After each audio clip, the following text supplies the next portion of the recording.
detrás del velo, el lugar más santo. Aleluya, oh aleluya, investigando, limpia las faltas de aquellos que Él redimió. Mis faltas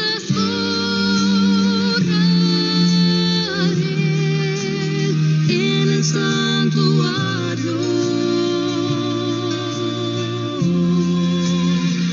me une más a Él en el santuario, en el cielo.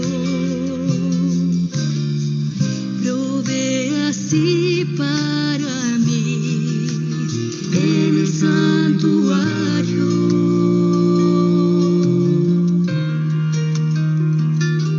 Purifica el templo celeste, aleluya, oh aleluya, y su venida está preparando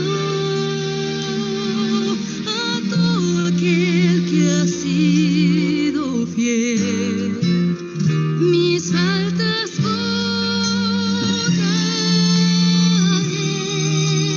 en el santuario,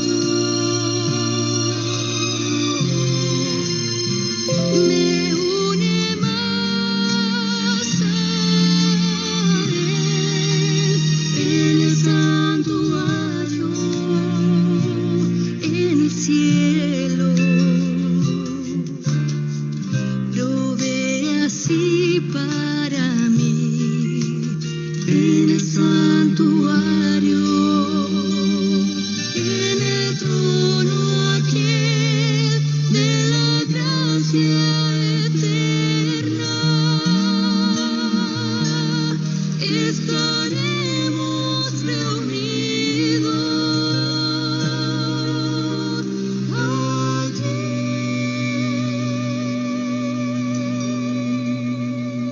Mis faltas en el santuario,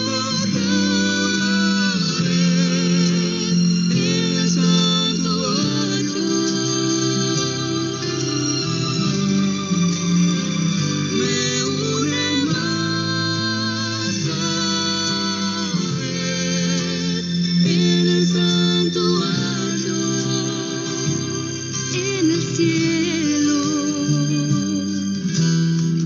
Provee así para mí en el santuario,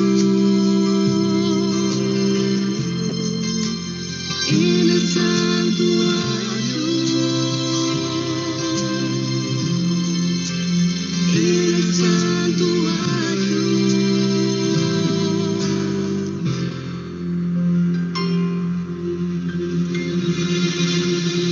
Mis faltas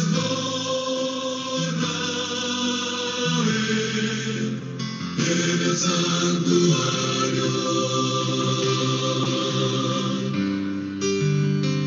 me une más a Él en el santuario, en el cielo. Provee así para mí en el santuario, en el santuario,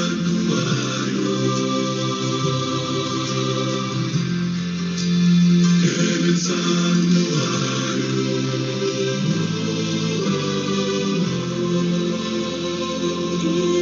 santuario.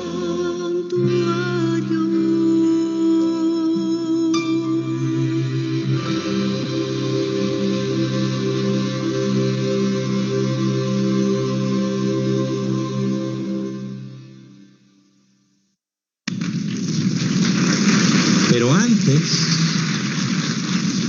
si les parece, le damos oportunidad a los heraldos del rey. ¿Qué piensan?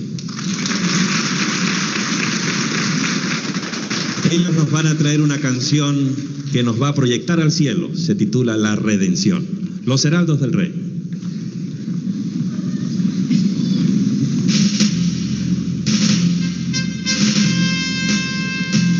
Hace años escuché que Jesús volverá a hacerte con gozo esa verdad.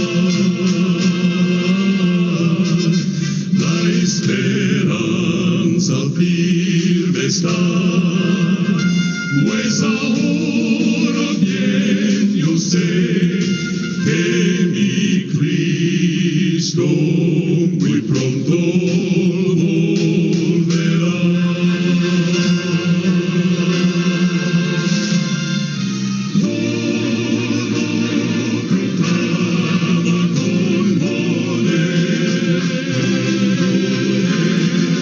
Las señales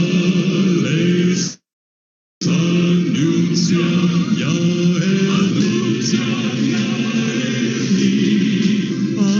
atención, la vista levanta, la redención muy cerca ya está.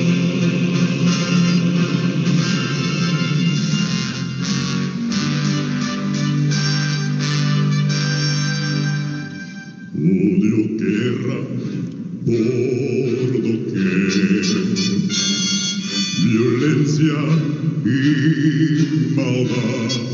No dudemos más, vendrá el buen Señor. Su promesa cumplirá. Por sus hijos volverá, si confiar, pronto nuestro Rey vendrá,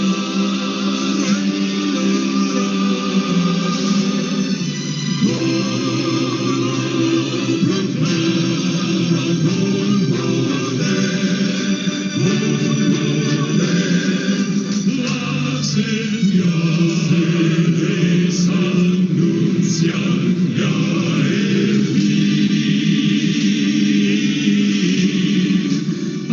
Atención, la vista levanta,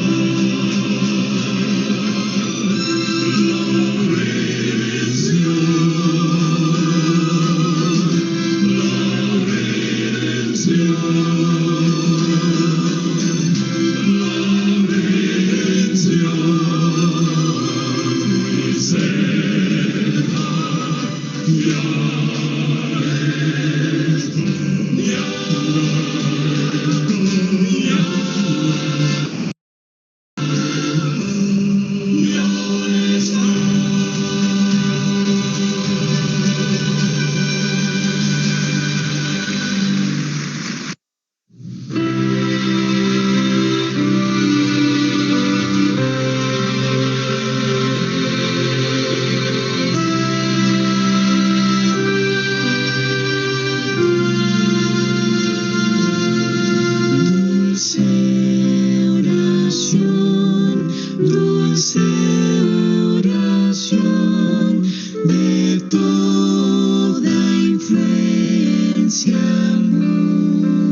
dulce oración.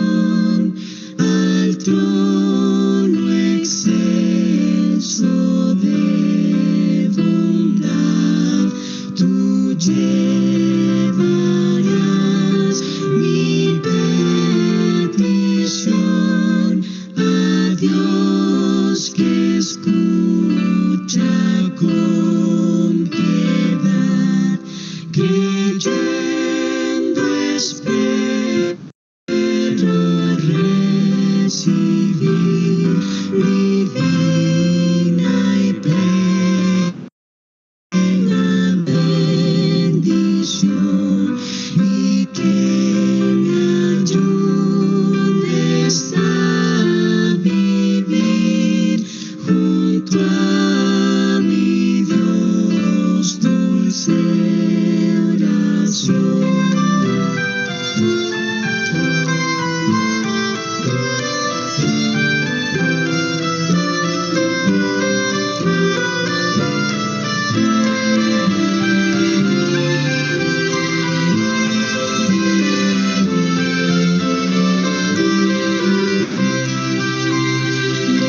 Dulce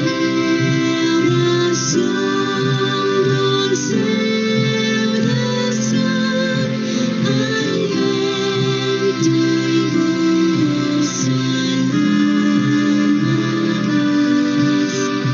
En este valle de aflicción, consuelo siempre me serás.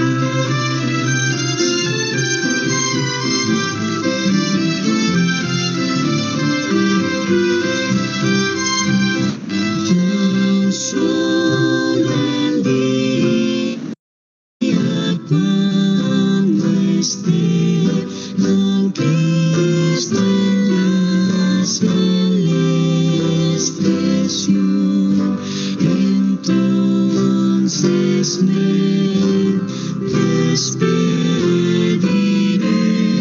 feliz de ti, dulce oración.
sonidos de vientos y lo siento más cerca que ayer. Puedo oír ya la trompeta, puedo ver ya los salvados.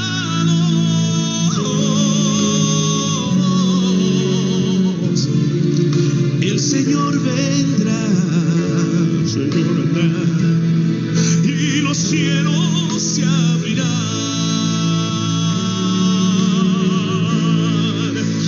Cuando Cristo venga, bajando en sus nubes, los muertos resucitarán y se levantarán,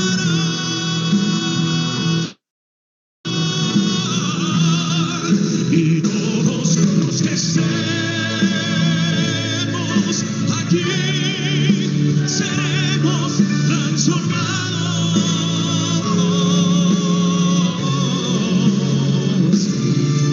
al clamor final. Los cielos irán. ¿Cuántos dicen amén? No. ¿Cuántos dicen amén? Que Cristo venga pronto. Que venga y que estemos listos con nuestra familia. No más dolor, no más muerte. Miren, las profecías cumpliéndose están. ¿Qué falta? ¿Qué falta, pastor? El pueblo escogido, persecución tendrá. Pero no teman, Jesús está con su pueblo. Solo falta poco tiempo. Todo indica que se acerca la venida del Señor. Y al clamor final, los cielos se abrirán. Cuando Cristo venga, bajando en sus nubes, los muertos resucitarán y se levantarán,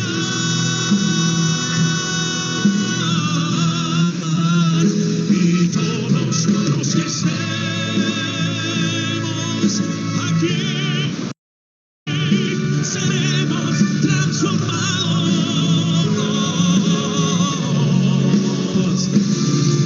al clamor final. Los cielos se abrirán. ¿Quieren cantar con nosotros? Pónganse de pie y cantemos. Cuando Cristo venga, seremos transformados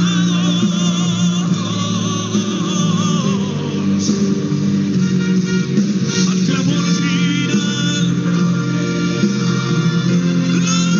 Los cielos se abrirán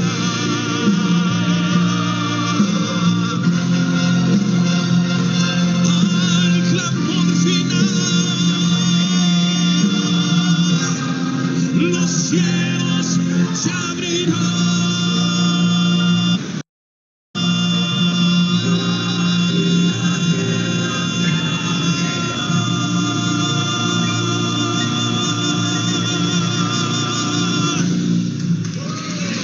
Aleluya. Gloria sea al Señor.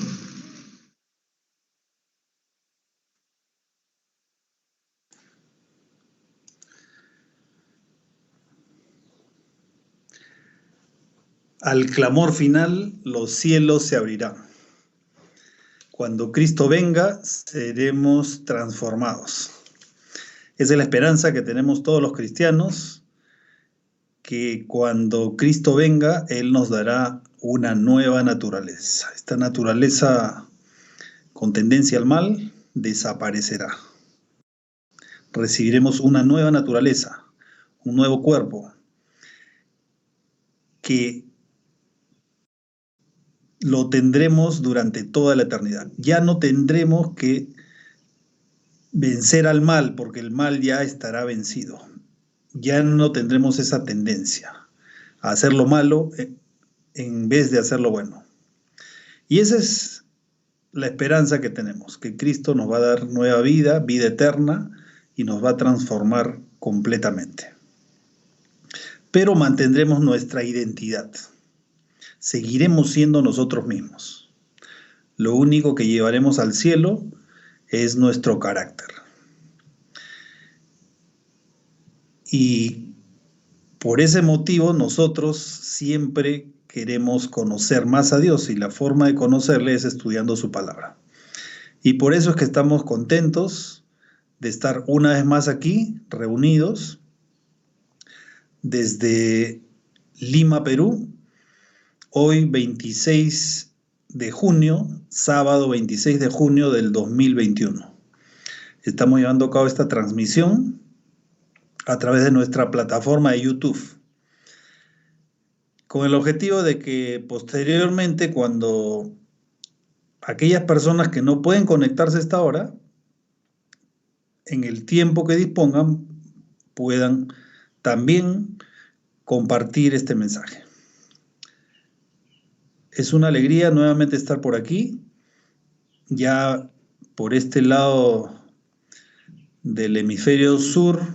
Ya empieza el invierno, ya empezó realmente, y todos estos días ha hecho frío, pero hoy día acaba de salir el sol. Bueno, y agradecemos a Dios por eso.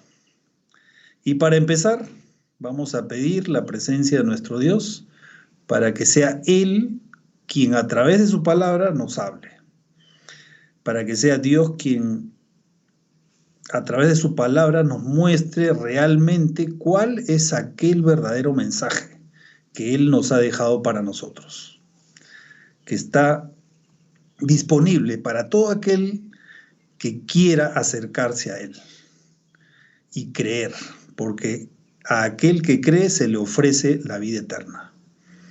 Y es por eso que vamos a pedir la presencia de Dios, para poder estudiar de su palabra, poder entender que ese es el principal objetivo.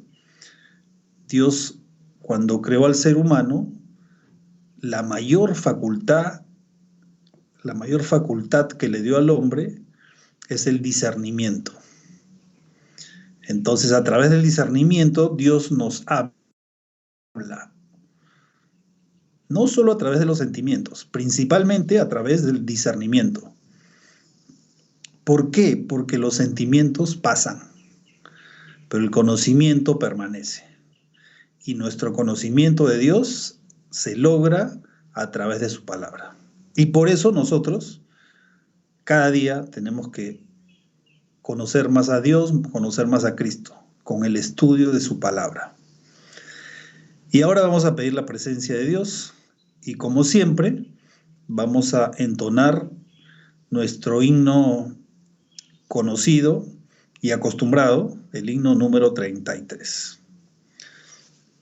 donde la letra describe que nosotros estamos pidiendo la presencia de Dios. Entonces, sin más preámbulo, vamos a cantar. Himno número 33.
Oremos.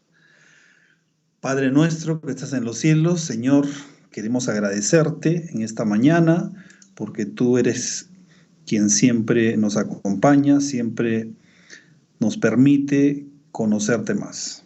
Señor, en esta mañana queremos invocar tu presencia en el lugar en donde estemos para que podamos, en primer lugar, entender tu palabra y aceptarla en nuestro corazón. Porque ese es el objetivo que tú tienes para nosotros. Quieres mostrarnos la verdad y quieres llegar a nuestros corazones. Y que desechemos todo concepto preexistente y solamente tengamos como fundamento tu palabra. Porque tu palabra es verdad. Señor, quédate con nosotros durante el estudio de tu palabra y queremos, Señor, contar con tu presencia y también que puedas darnos la sabiduría para poder entender el mensaje que tú tienes para nosotros. Acompáñanos ahora. Te pedimos esto en el nombre de Jesús. Amén.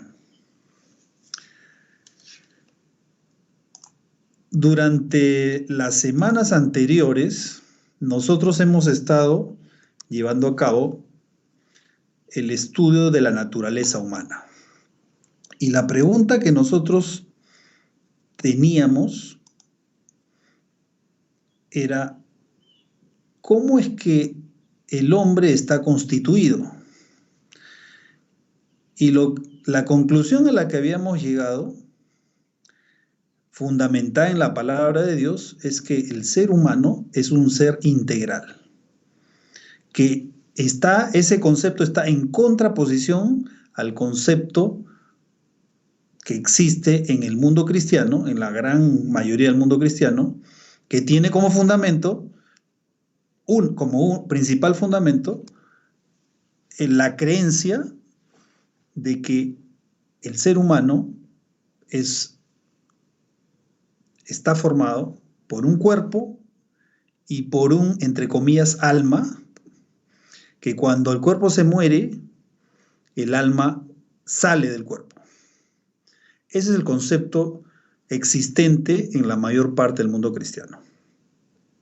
Y es el mismo concepto griego. Los griegos tenían el concepto de la dualidad, exactamente basado en la misma idea.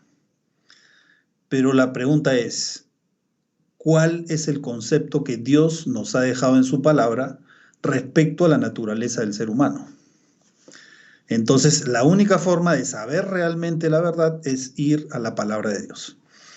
Y ya durante los 3 sábados anteriores nosotros hemos estado estudiando acerca de aquellos términos que son mal interpretados. Y por eso hemos ido directamente al original. En el Antiguo Testamento, el término alma es escrito en hebreo. Entonces, ese término en hebreo es nefesh. Y empezando la Biblia, en Génesis 2:7, cuando Dios crea al hombre, lo crea del polvo de la tierra, sopla en él aliento de vida y el hombre llega a ser un alma viviente. Es decir, llega a ser una persona, llega a ser un ser vivo. Ese es el significado real del término alma. También habíamos visto que en ningún lugar de las Escrituras, ni en el Antiguo ni en el Nuevo Testamento, se presenta el concepto de que cuerpo y alma son entidades separadas. Eso no existe en la Biblia. Y el concepto fundamental es que cuando Dios crea al ser humano, lo crea del polvo de la tierra, sopla en su nariz aliento de vida y el hombre llega a ser. El hombre no tiene un alma, sino que llega a ser un alma. Entonces el término alma es el término que se refiere a la persona íntegra, a toda la persona. No existe una separación. Exactamente el mismo concepto existente en el Antiguo Testamento está presente en el Nuevo Testamento. En el Nuevo Testamento el término es un término griego, porque el Nuevo Testamento fue escrito en griego, y el término en griego es suje.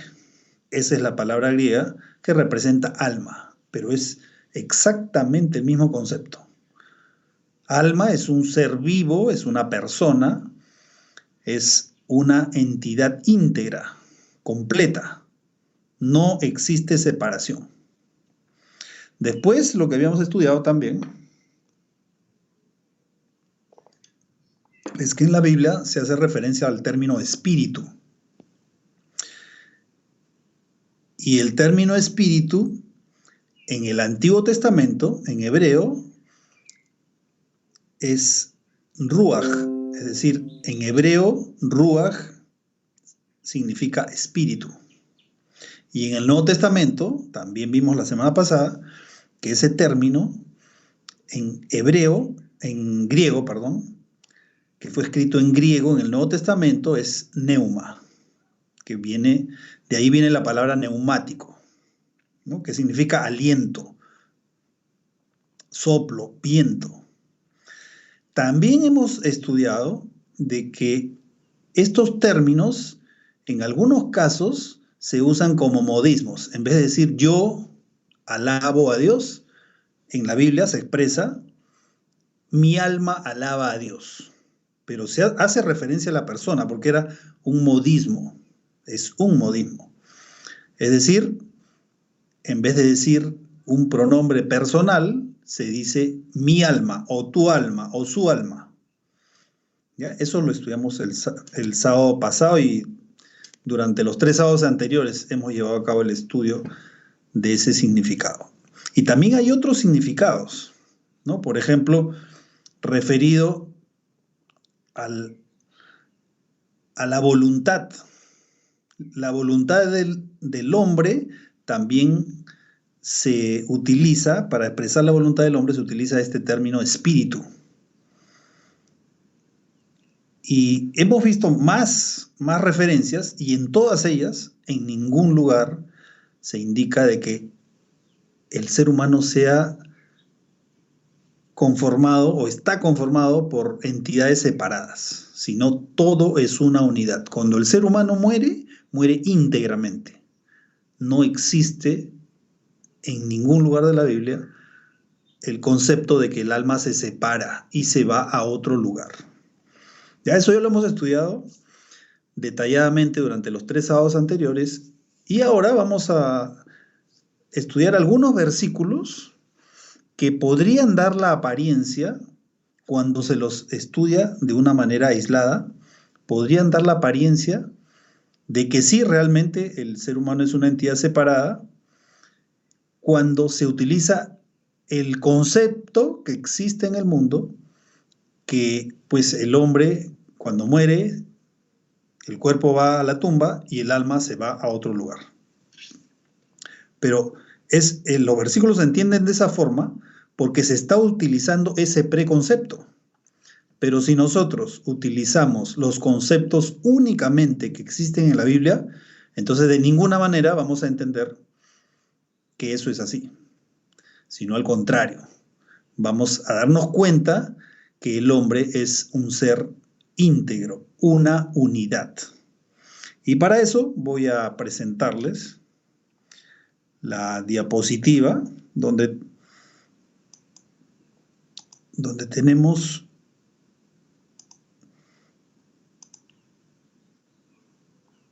los versículos que hacen referencia a lo que les acabo de mencionar. Entonces, fíjense, aquí Jesús le habla a sus discípulos. En Mateo 16, 24 al 27.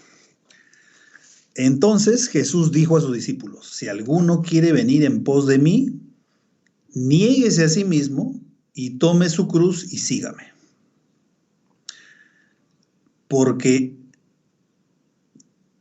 y acá vamos a entrar quizá un poquito más de detalle para entender ¿Qué significa el versículo 24? ¿Qué quiso decir Jesús a sus discípulos? Tomar su cruz y seguirlo. Como todos nosotros sabemos, la cruz era un medio de castigo del Imperio Romano. Los romanos, a los ladrones, a los que cometían fechorías extremas, los crucificaban. O sea,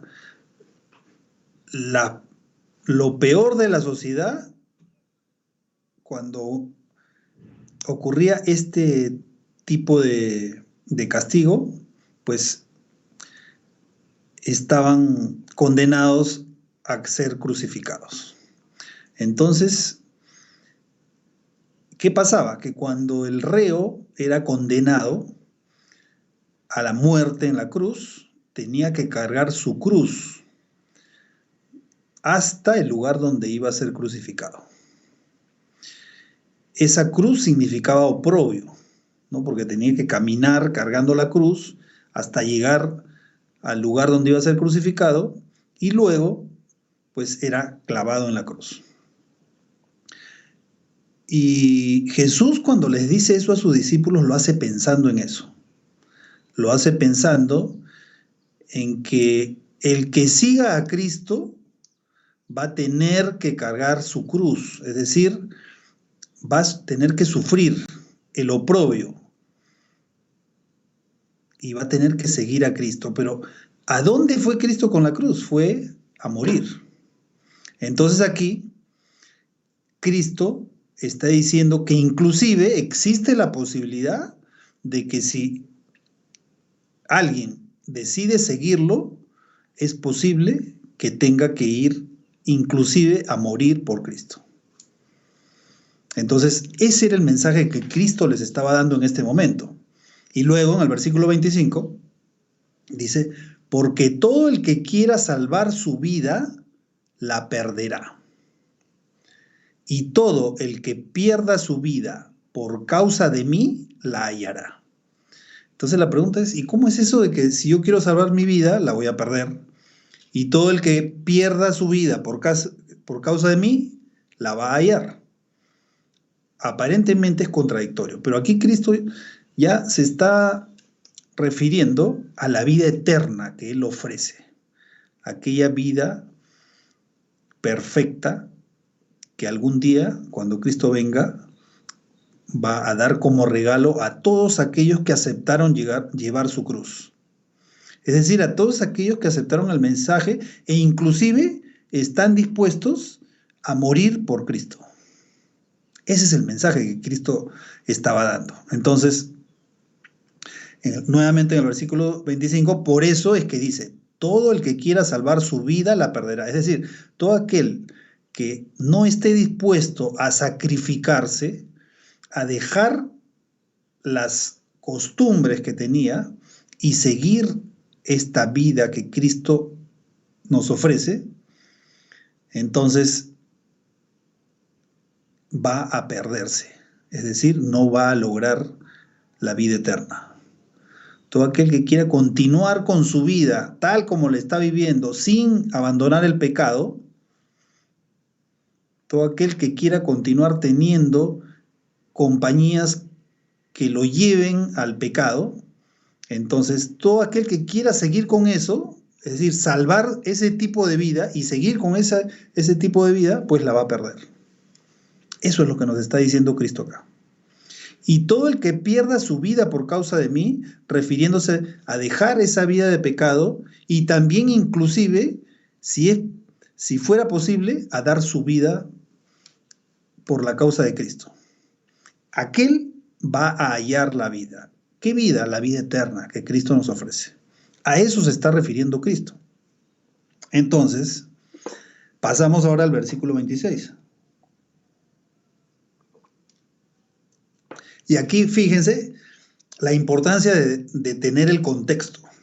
Aquí viene el versículo 26, dice, porque ¿qué aprovechará al hombre si ganare todo el mundo? Es decir, Cristo acá se estaba refiriendo a lo que ya había explicado anteriormente, es decir,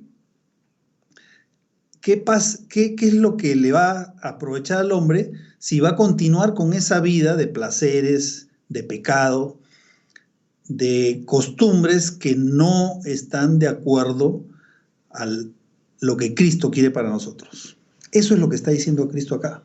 ¿Qué aprovechará al hombre si ganare todo el mundo y perdiere su alma?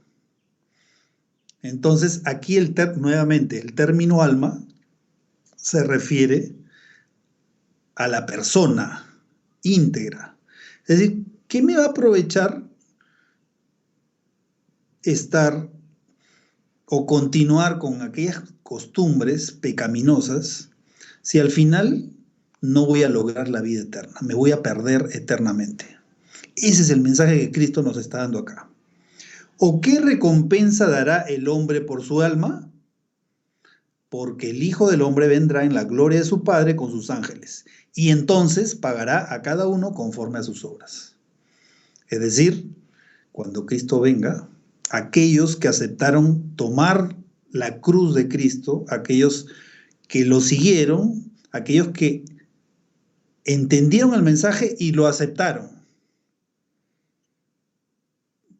O sea, no solo basta entender, sino el paso final es aceptar y continuar en esa vida que Cristo te ofrece. Porque como dice también en el Nuevo Testamento, porque los diablos, los demonios, creen y tiemblan, pero no le siguen. Entonces, esas son las dos condiciones importantes que Cristo nos pide para poder brindarnos la salvación. Entonces, aquí una vez más vemos que el término alma se está refiriendo a la persona íntegra. No se refiere a que en forma separada es una entidad que se separa del cuerpo. En ningún lugar se menciona eso.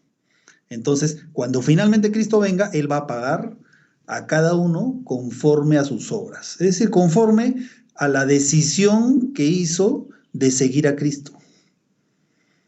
Y aparentemente acá hay otra expresión contradictoria, ¿no? Porque nosotros sabemos que desde que el hombre pecó hasta el fin de este mundo, la salvación es por gracia, no es por obras. Y acá la pregunta es, ¿y por qué dice que Dios va a pagar a cada uno conforme a sus obras? Lo que pasa es que las obras demuestran si uno ama a Dios o no lo ama. ¿Y por qué así? Porque Cristo lo dijo claramente. Si me amáis, guardad mis mandamientos. Entonces, la mejor forma de demostrar el amor a Dios es guardando sus mandamientos. Y por eso aquí aparece que cuando el Hijo del Hombre venga en la gloria de su Padre, pagará a cada uno conforme a sus obras. Es decir, las obras solamente serán el reflejo de esa aceptación que la persona hace. Simplemente porque yo acepto la voluntad de Dios, entonces yo le obedezco. De esa forma es que nosotros naturalmente, no de una manera forzada, sino naturalmente demostramos que Cristo ha sido aceptado en nuestro corazón. ¿Qué más? Sigamos con este tema. Mateo 10:28. Y aquí, por un momento, vamos a creer, entre comillas, por un momento vamos a creer el concepto que existe en el mundo sin considerar todo lo que hemos estudiado de la Biblia. Y vamos a leer con esa óptica lo que dice este versículo. Entonces, ahí, ¿qué va a pasar? Que claramente nos vamos a dar cuenta. ¿De qué cosa? Ahorita vamos a verlo. Entonces vamos a aceptar de que el ser humano es un ser dual, que cuando muere, el cuerpo queda en la tumba y el alma se va a algún lugar. Eso ya sabemos que no es cierto, no tiene fundamento bíblico, pero vamos a aceptarlo, entre comillas, por un momento. Y vamos a leer este versículo, sin haber estudiado nada de la Biblia. Entonces miren, versículo 28, dice, y no temáis a los que matan el cuerpo, mas el alma no pueden matar. Entonces, ¿qué dice acá? Que el alma es una y el cuerpo es otro. Bajo ese concepto que existe en el mundo cristiano. Temed más bien a aquel que puede destruir el alma y el cuerpo en el infierno. Entonces aquí, según ese preconcepto que existe y que nosotros, entre comillas, lo hemos aceptado, estamos viendo aquí que el versículo nos dice que el cuerpo y el alma son separados. Y debemos de temer a aquel que puede destruir el alma y el cuerpo en el infierno. O sea, son dos cosas separadas. O sea, sí es cierto que el alma es separada del cuerpo. Eso es aparentemente. Pero ¿qué pasa? Cuando nosotros estudiamos la Biblia tenemos que estudiarla en su contexto. ¿Y qué significa estudiar en su contexto? Significa que cuando queremos realmente saber lo que nos quiere decir ese versículo, tenemos que ir a los versículos anteriores y posteriores para poder entender todo el bloque completo.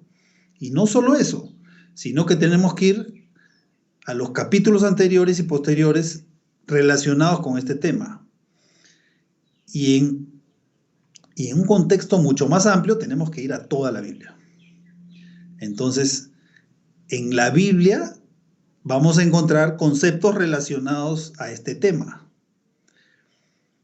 Entonces, ¿qué hemos hecho en las semanas anteriores? Hemos estudiado en el contexto más amplio el significado de este término. Y entonces yo vengo ahora aquí y veo este versículo 28 de Mateo 10.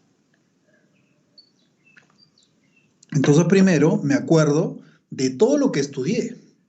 Todo lo que hemos estudiado en diferentes textos del Nuevo Testamento y del Antiguo Testamento me dicen que el alma no es separada del cuerpo, que el alma viviente es el ser íntegro, que no existe separación. Cuando el hombre muere, se va a la tumba y el aliento regresa a Dios, que es el proceso inverso de la creación. Cuando Dios creó al hombre, lo formó del polvo de la tierra, sopló en su nariz aliento de vida y el hombre vivió.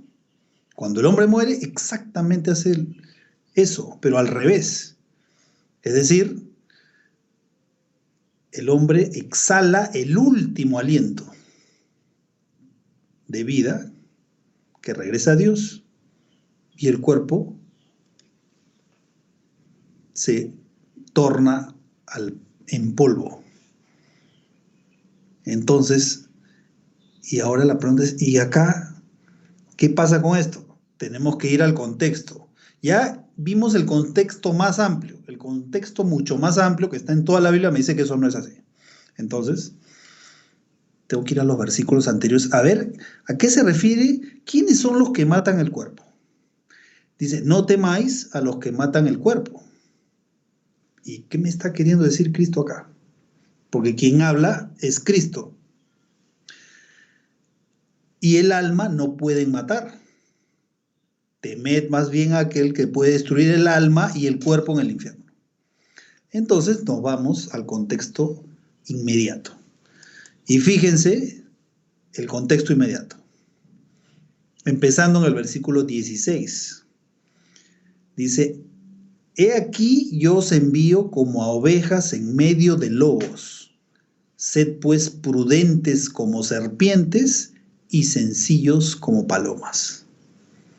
Y guardaos de los hombres, porque os entregarán a los concilios. Y aquí Cristo está viendo el futuro y está mostrándole a sus discípulos que van a ser entregados a los concilios, y dice, y en sus sinagogas os azotarán, y aún ante gobernadores y reyes seréis llevados por causa de mí, para testimonio a ellos y a los gentiles. O sea que está hablando de que cuando la proclamación del evangelio se desarrolle, va a haber persecución y van a llevarlos a la cárcel. Versículo 19, mas cuando os entreguen, no os preocupéis por cómo o qué hablaréis, porque en aquella hora os será dado lo que habéis de hablar. ¿Y quién es el que les va a dar de hablar? El Espíritu Santo. Entonces, versículo 20, porque no sois vosotros los que habláis, sino el Espíritu de vuestro Padre que habla en vosotros. O sea, por inspiración del Espíritu Santo, en aquellos momentos, cuando llegue el momento en que la proclamación del Evangelio llegue a todo el mundo y se expanda, y seamos encarcelados, Cristo nos dice, no te preocupes por lo que vas a decir, porque en ese momento el Espíritu Santo te va a inspirar y tú vas a hablar. Claro, para que el Espíritu Santo nos pueda inspirar tenemos que conocer, y por eso todos los días tenemos que estudiar la palabra de Dios. Y miren lo que ocurre en el versículo 21. Dice, el hermano entregará a la muerte al hermano. O sea que nos van a perseguir e inclusive nos van a llevar a la cárcel y a algunos podrían matarnos. Aquí dice, Cristo lo dice, ¿no? El hermano entregará al hermano y el padre al hijo, y los hijos se levantarán contra los padres y los harán morir. ¿Por qué? Por el Evangelio. O sea que acá cuando habla de la muerte, Cristo está hablando de aquellas personas que están en contra del Evangelio, que persiguen a los verdaderos cristianos que llevan el verdadero Evangelio y van a matarlos. Versículo 22, y seréis aborrecidos de todos por causa de mi nombre. ¿Por qué dice de todos? Porque la gran mayoría del mundo cristiano tiene un concepto errado, no porque no tengan a disposición la palabra de Dios, sino que justamente por haber aceptado por haber aceptado esos conceptos errados y no haberlos descubierto por ellos mismos si realmente eso es así. Y dice, seréis aborrecidos de todos por causa de mi nombre, el nombre de Cristo. Mas el que persevere hasta el fin, éste será salvo. Es decir, aquí Cristo está diciendo que aún así te hagan morir, tú vas a ser salvo. Eso es lo que está diciendo Cristo acá. Persevera hasta el fin. Este es el contexto del versículo que ahora nuevamente lo vamos a leer. Entonces ahora sí ya vamos a poder entender mucho más claramente lo que Cristo nos quiso decir en ese versículo. Entonces ahora sí, con este contexto y con todo el contexto general que hemos estudiado en los sábados anteriores, y si por algún motivo no te has conectado a este programa los sábados que se lleva a cabo cada sábado, puedes entrar al canal, a este canal de YouTube y buscar en las listas de reproducción. Ahí vas a encontrar varias listas. Hay una lista que dice la naturaleza humana. Y ahí vas a encontrar todo ese contexto que estamos mencionando ahora. Entonces, ahora sí, con este contexto, luego hay algunos versículos más y llegamos al versículo 28. ¿Qué dice la palabra de Dios? Y no temáis a los que matan el cuerpo. Entonces ahora sí ya es claro. ¿A quiénes se está refiriendo? Se está refiriendo a esas personas que van a perseguir al pueblo de Dios. ¿Y qué va a pasar? Y ahí Cristo nos habla de que van a matarlos. Entonces hemos visto que cuando el ser humano muere, muere completamente. No es que el alma se va a otro lado. Y aquí, ¿qué dice? No temáis a los que matan el cuerpo. O sea, no temáis a aquellos perseguidores. Porque van a matarlos, pero ¿qué va a pasar? El alma no pueden matar. Es decir, se está refiriendo a aquella vida que Cristo nos va a dar cuando venga por segunda vez. Temed más bien a aquel que puede destruir el alma y el cuerpo en el infierno. Es decir, temed a aquel quien puede destruirlos completamente en el infierno. Y la pregunta es, ¿y quién es aquel que puede destruir el alma y el cuerpo en el infierno? Así como Cristo nos dice en su palabra que nos va a dar una vida nueva, también aquellos que no aceptaron seguir a Cristo van a ser destruidos completamente. Van a dejar de existir completamente. A eso se refiere esta segunda parte del versículo. ¿Y quién es el que puede destruir el alma y el cuerpo en el infierno? Es Dios. Es el único.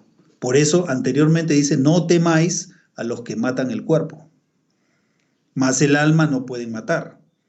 Es decir, tu identidad como seguidor de Cristo, eso Dios lo va a preservar. No es que va a preservar un alma, según el concepto griego, que es una entidad aparte del cuerpo, sino que la identidad está reservada. Y el día que Él venga, como dice el apóstol Pablo, con voz de mando, con voz de arcángel y con trompeta de Dios, van a resucitar los muertos. Los muertos en Cristo van a resucitar primero. Y luego nosotros, los que vivimos, los que quedamos, seremos arrebatados juntamente con ellos en el aire y así moraremos por siempre con nuestro Señor. Entonces, aquí ya tenemos claramente entendido que el alma no es una entidad separada del cuerpo, sino que se refiere a la integridad del ser humano. En este versículo, analizando el contexto, hemos podido entender que los que matan el cuerpo se refiere a aquellos que van a perseguir a los cristianos y que también ya los persiguieron, ¿no? En la época del primer siglo, los cristianos fueron perseguidos. El Imperio Romano los perseguía y los mataba. Pero aquellos, cuando Cristo venga, los va a resucitar. Les va a dar un nuevo cuerpo con la misma identidad, con el mismo carácter. Van a resucitar y van a morar eternamente con Cristo. Y a eso se refiere Cristo acá. ¿Qué más?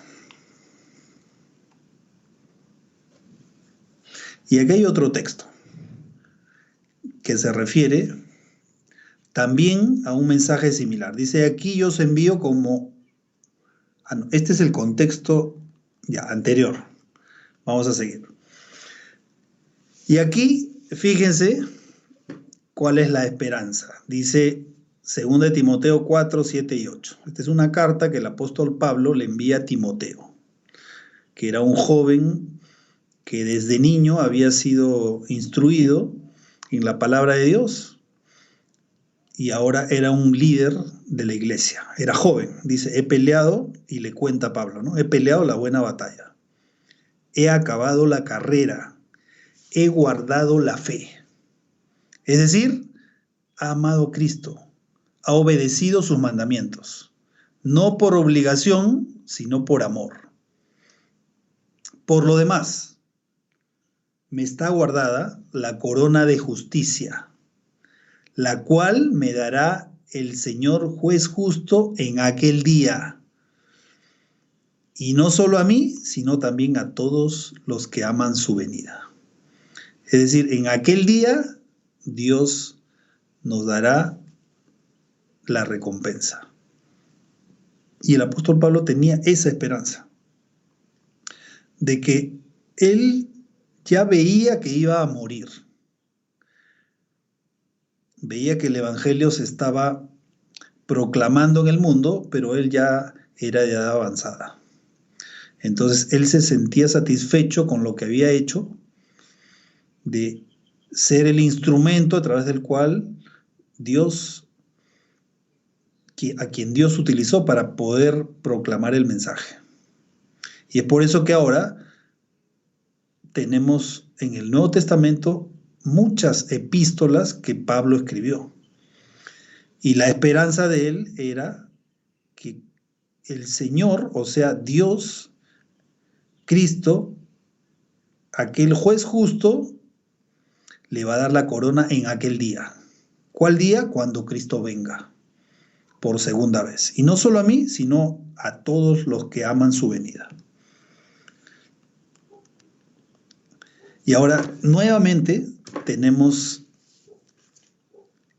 un versículo en el que habla de estos dos términos. Y fíjense, aquí resulta que María, la madre de Jesús, había ido a visitar a su prima Elizabeth. Elizabeth era la esposa del sacerdote Zacarías y había hecho un viaje para visitar a su prima. Y resulta que antes de que María llegue a donde estaba Elizabeth, y estando ya cerca, resulta de que Elizabeth siente que en su vientre, porque ella estaba embarazada, igual que María, en su vientre el bebé saltaba de alegría. Y le dice a María, ¿no? Cuando María llega, ¿quién soy yo para que Dios me dé esta bendición de que vea a la madre del Hijo de Dios? Entonces María dice, engrandece mi alma al Señor. Y aquí vemos el término alma otra vez, suje, que es el término griego en el cual fue escrito el Nuevo Testamento. Engrandece mi alma al Señor. ¿Qué está queriendo decir María aquí? Que ella, su persona, engrandece al Señor. Eso es lo que está queriendo decir. Su persona íntegra. Y mi espíritu se regocija en Dios mi Salvador. O sea, todo su cuerpo, su mente, su intelecto, sus sentimientos, toda ella completa, de manera íntegra, se regocijaba en Dios el Salvador. Esa era la expresión y ese es el significado de estos términos en este momento, cuando María agradece al Señor. O sea, aquí en ningún momento se está expresando el concepto de que el alma es separada y solo el alma engrandece al Señor. O el espíritu también, que es separado del cuerpo y solo el espíritu se regocija, sino se está refiriendo a que ella en su totalidad, en su plenitud, agradece, engrandece y se regocija en Dios su Salvador. Y ese es el significado. ¿Qué más? Y fíjense, acá hay otra expresión del apóstol Pablo que también muchas veces es mal interpretada y que se toma como fundamento para decir que el espíritu es una cosa, el alma es otra cosa y el cuerpo es otra cosa. Entonces, cuando no se ha hecho un análisis del verdadero significado de estos términos, como hemos visto hace un momento, podríamos llegar a creer que eso es así. ¿Y qué dice el apóstol Pablo? Dice, y el mismo Dios de paz os santifique por completo, y todo vuestro ser, espíritu, neuma, en griego, alma, suje, en griego, y cuerpo, soma. Aquí la palabra soma, bueno, de ahí deriva la palabra somático, ¿no? Enfermedades somáticas o psicosomáticas que alguna vez de repente hemos escuchado. Dice, y todo vuestro ser, espíritu, alma y cuerpo, sea guardado irreprensible para la venida de nuestro Señor Jesucristo. Y aquí es importante notar de que Pablo lo que está diciendo aquí es que íntegramente toda la persona, los sentimientos, los pensamientos, inclusive nuestras tendencias, todo sea guardado irreprensible para la venida de nuestro Señor Jesucristo. ¿Y qué significa irreprensible? Significa que no hay motivo para reprender a alguien. Y en este contexto se refiere a que somos guardados, si somos guardados irreprensibles, significa que Dios no va a tener ningún motivo para reprendernos. ¿Y cuándo es que existe motivo para reprendernos? Cuando estamos en pecado. Y por eso es importante, y aquí también voy a hacer referencia a estudios que hemos llevado a cabo antes. También puedes ubicar en la lista de reproducción, hay una lista denominada la justificación por la fe. Y allí notamos que cuando el ser humano se entrega completamente a Dios, inclusive esa tendencia que tiene hacia el mal, pues es dominada. Esa tendencia no va a desaparecer hasta que Cristo venga y nos dé una nueva naturaleza. Pero mientras tanto, el cuerpo, la mente, los pensamientos, esa tendencia, esa naturaleza que tenemos, en que es más fácil hacer el mal que hacer el bien, todo eso está bajo el control del Espíritu Santo.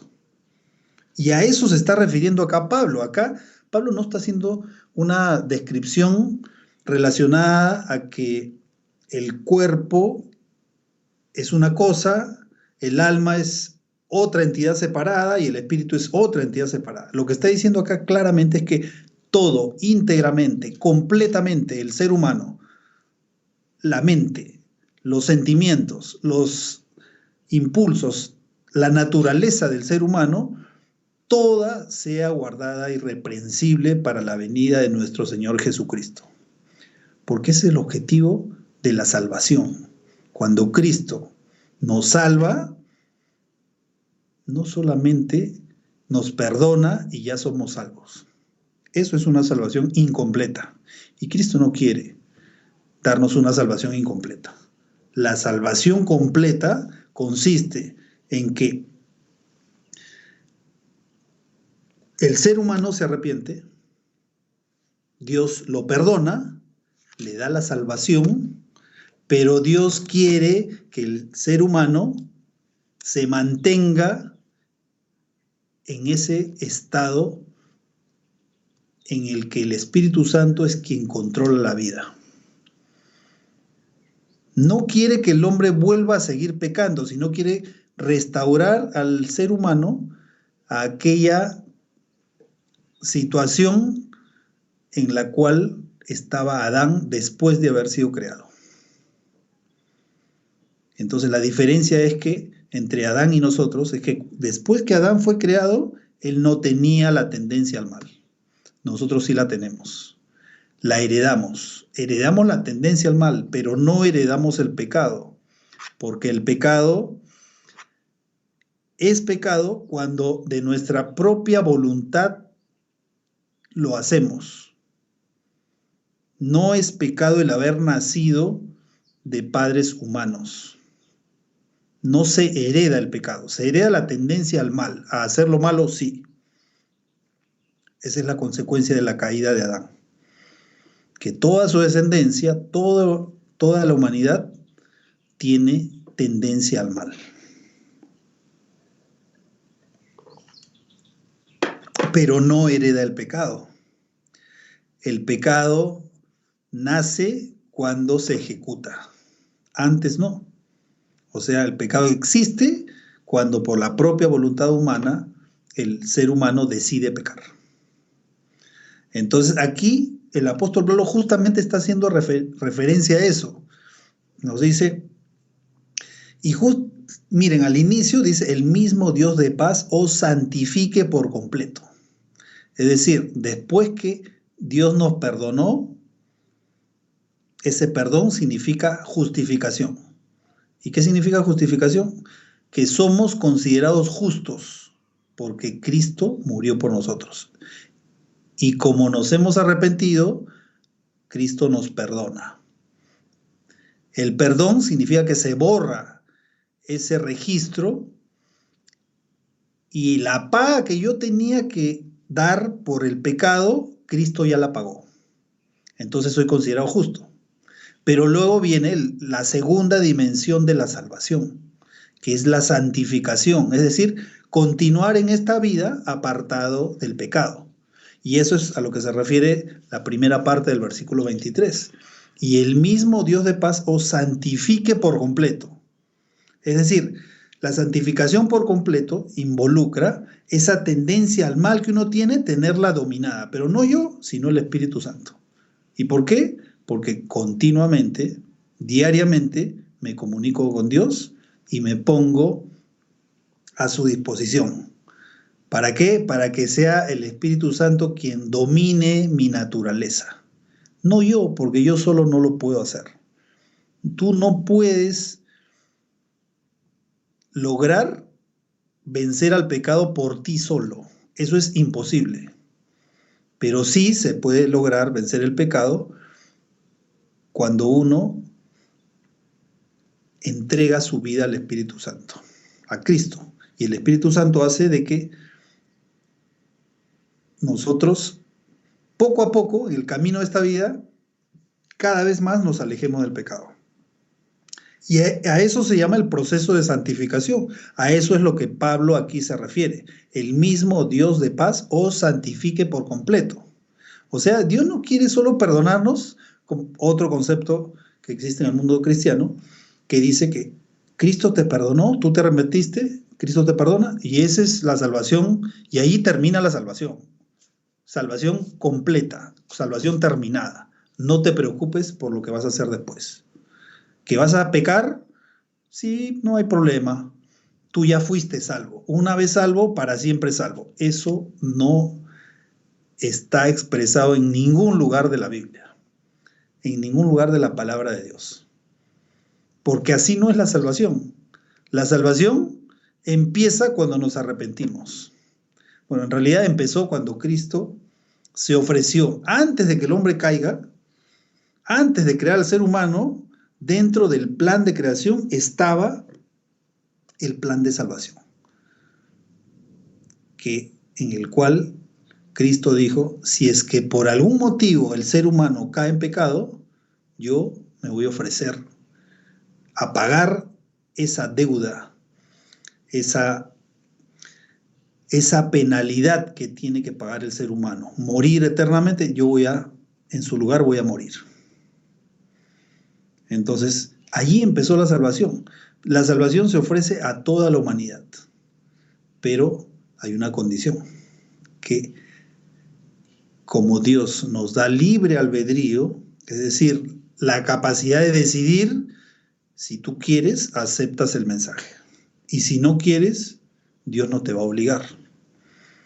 Entonces, la salvación se extiende, es una invitación a toda la humanidad, pero solamente se da a quienes la reciben. Y no solamente en la primera parte de la salvación, sino la salvación completa. La primera parte de la salvación, ¿cuál es? Que yo acepto, tú aceptas tu pecado, reconoces que te has equivocado y pides perdón a Dios. Y Dios te perdona. Esa es la primera parte. A eso se llama justificación. Pero Dios no quiere solamente eso. Dios quiere restaurarte. Dios quiere que tu vida refleje esa aceptación, esa invitación que Dios te hizo, mostrar que tú la has aceptado. Entonces Dios quiere no solo perdonarte, sino quiere darte el poder para vencer. ¿Vencer qué? Vencer el pecado. A eso se llama santificación y eso dura toda la vida. Mientras vivimos en este mundo, vamos a vivir con esta naturaleza humana. Es más, con esa naturaleza con tendencia al mal. Entonces, la santificación es un proceso diario, continuo. La salvación consta de la justificación, o sea, el perdón. Luego viene la santificación, que dura toda la vida. Y finalmente, cuando Cristo venga,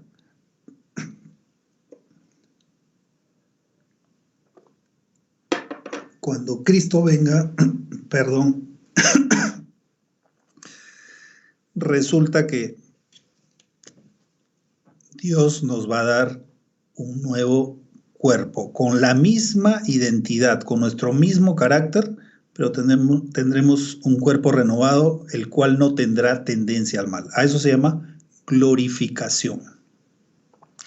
Entonces, aquí ese es el mensaje que Pablo tiene.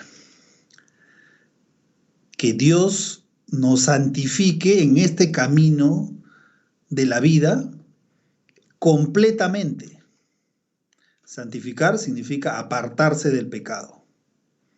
No por capacidad propia, sino porque el Espíritu Santo es quien me capacita para poder lograrlo. Y que seas guardado irreprensible hasta la venida de nuestro Señor Jesucristo. Ese es el significado. Y ahora sí, cuando estudiamos en el contexto en el cual se escribió este versículo, pues ahora sí ya muy clara el mensaje, muy claro es el mensaje, lo entendemos muy claramente. ¿Por qué? Porque el estudio de la palabra de Dios no se hace de un solo versículo, sino de el contexto inmediato y del contexto mucho más amplio, que puede abarcar toda la Biblia, toda la palabra de Dios. Entonces, esta es la invitación que Dios ahora te hace. Y no es para que tú puedas, si deseas, la puedes postergar, ¿no? Y decir, bueno, sí, yo acepto esto, pero todavía tengo que arreglar algunas cosas, tengo que corregir algunas cosas, porque de una manera así tan súbita no voy a tomar la decisión. En realidad Dios no llama a justos, sino llama a pecadores. Como cuando vamos a un hospital. Vamos al hospital o vamos a la clínica porque estamos enfermos. Nosotros no esperamos a sanarnos para ir a la clínica. Y Dios te invita y te dice, tal como estás, tal como eres, ven. Reconoce tu pecado, que yo te voy a perdonar. Eso es lo que dice Dios. Dios ahora te llama. Y está en ti decidir, porque tú tienes libre albedrío. Está en ti decidir aceptar esa invitación que Dios te hace. Y es mi deseo en esta mañana que tú puedas aceptar la invitación que Cristo te hace. Y vivir esa vida de santificación. Es decir, de tener la voluntad de apartarse del pecado y Cristo te va a capacitar para poder vencer al pecado. Y si por algún motivo caes en algún momento, el apóstol Pablo también dice, y si alguno hubiera pecado, abogado tenemos para con el Padre a Jesucristo el justo. Si caemos, nos arrepentimos y Cristo nos vuelve a perdonar y nos vuelve a dar su Espíritu Santo. ¿Cuándo es que el ser humano peca? Cuando se aparta, cuando se aleja del Espíritu Santo. ¿Y eso cómo se logra? No se necesita tener como algunos también hay conceptos que vamos a ir estudiando a medida que pasen los sábados, que dicen que la manifestación del Espíritu Santo es el don de lenguas. Bueno, la Biblia dice que aquel día, cuando Cristo venga, algunos dirán, no profetizamos en tu nombre, no hicimos milagros. ¿Y qué les va a decir Cristo? Apartados de mí, no os conozco, hacedores de maldad. El único verdadero fundamento es la palabra de Dios. Y cuando nosotros estudiamos la palabra de Dios diariamente, el Espíritu Santo nos va capacitando para poder alejarnos del pecado. Y esa es la invitación que Dios ahora te hace. Acepta a Cristo, acepta la salvación que Él te ofrece hoy, acércate a Él y verás que tu vida cambia. Que a pesar de que hayan sufrimientos, tu vida va a ser diferente. Dios no te ofrece, también como muchos ofrecen en este mundo, y dicen que cuando te entregas a Dios, Dios te da la prosperidad. Te vas a convertir en una persona que va a tener mucho dinero. Eso es falso. Dios te ofrece la salvación. Ahora, ¿hay bendiciones? Sí hay. Pero Dios quiere darte la mayor bendición, que es librarte del pecado. Y esa es la invitación que su palabra nos hace el día de hoy. Para terminar, vamos a tener una palabra de oración. Oremos. Señor, gracias te damos porque tu palabra es clara. Cuando la estudiamos a profundidad y en detalle, podemos entender claramente el mensaje que tú nos has dejado para nosotros. Hoy hemos aprendido de que en este camino, cuando vivimos en esta tierra, tenemos muchas tentaciones, muchas dificultades, pero tú eres quien nos guía y nos permite librarnos del pecado. Y también, Señor, nos hace entender de que somos seres íntegros, que no estamos compuestos por partes separadas, sino que de manera íntegra, de manera completa, el ser humano tiene vida y cuando muere también completamente va a la tumba. Pero esa muerte es una muerte temporal, porque algún día cuando tú vengas, tú nos vas a dar vida eterna. Te pedimos tu bendición en este sábado y en esta nueva semana. Acompáñanos y ayúdanos a estar contigo siempre. Te pedimos esto en el nombre de Jesús. Amén.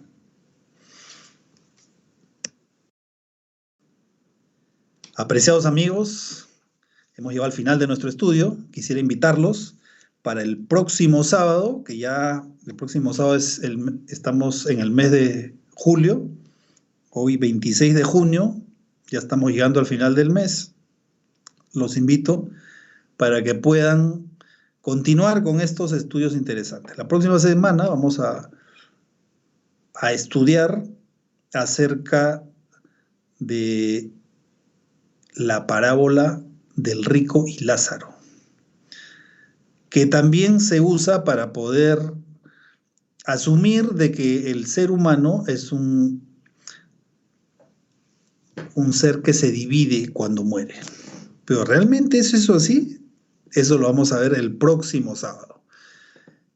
Los invito a que puedan conectarse. A las 10:30 estamos empezando con una sección de música, canciones para alabar a Dios durante media hora, y a las 11 de la mañana, hora del Perú, hora de Quito, hora de Bogotá, Colombia, estamos empezando con el estudio de la palabra de Dios. Que tengan todos ustedes un feliz sábado, que Dios los bendiga, y nos estamos viendo el próximo sábado.